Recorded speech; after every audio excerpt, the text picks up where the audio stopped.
Welcome, classic rock fans, to an episode of From the Wish List, where I get a chance to say thank you to those kindly souls that have sent me something through the post. First of all, there's this album, which is the new status quo one called Backbone. Now, this is the first Quo album without Rick Parfitt. Many of you will be arguing that this album shouldn't actually exist. But I remember years ago, even Quo with Parfitt, many people would say shouldn't actually exist. But you know what, I'm going to give this a damn good listen to and arrive at my own conclusion.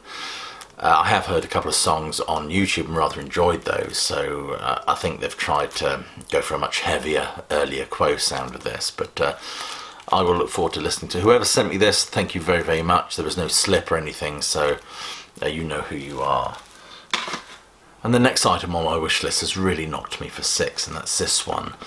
The complete recordings of Frank Zappa live at the Fillmore East. These are wonderful sets. I often refrain from buying them because I think they're a tad overpriced, to be honest with you. I mean, the deluxe edition of Hot Rats is horribly dear. But this is fascinating because it gathers together all the recordings that Frank Zappa and the Mothers did at the Fillmore East in 1971. It includes the John Lennon and Yoko Ono performance as well, which will be interesting to listen to. But also includes the infamous Rainbow Theatre gig. Now, I think the Rainbow Theatre gig was the one where Zappa fell off the stage, if I'm not mistaken. Anyway, this the Rainbow Theatre concert is complete, and it's remixed by legend Eddie Kramer, plus bonus concert additional tracks and liner notes. This is going to be a wonderful listening experience. So whoever has sent this, you know who you are. Thank you so much. The next item on my wish list has been sent by James, who is keen that I check out some of these Toto albums. It's got the first album on there as well, which I'm looking forward to listening to.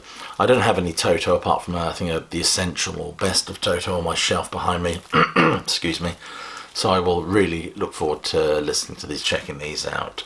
And James has also sent me some of the Blondie remasters, which is this one, Parallel Lines. Again, the only Blondie album I have on my CD shelf is Atomic, the best of, or something like that. I've been meaning to acquire their albums. So James, thank you very much for sending those. And the next item that was sent to me was by Patrick Martin, who sent me this deluxe edition of the Steve Harley and Cockney Rebel album. The best years of our lives. This will go down particularly well, as I saw Steve Harley not so long ago, actually just fairly recently. But this is a great album. It comes with a CD live at Hammersmith. I really appreciate this. This will be a superb addition to my collection. Steve Harley and Cockney Rebel, The Best Years of Our Lives, the definitive edition. And the next big thank you has to go to Jeff Campbell, who has sent me the Greta Van Fleet album. I rather like listening to this band. A lot of people say they're too derivative of things like Led Zeppelin and classic rock, but you know, I don't mind that at all, and I've enjoyed what I've heard so far. There's a band called Blues Pills, which I love dearly as well, and they're incredibly derivative of sort of Free and Hendrix and that sort of psychedelic heavy blues rock. So thank you, Jeff, for sending this to me. I will certainly enjoy it, and I might listen to it a bit later on. So there you are, that's an episode of From the Wish List. Thank you to everyone who sent stuff in. It's always much appreciated, and I will leave you with my usual closing salvo, which is hope you're all staying safe and healthy, and more importantly, of course, is that you keep listening.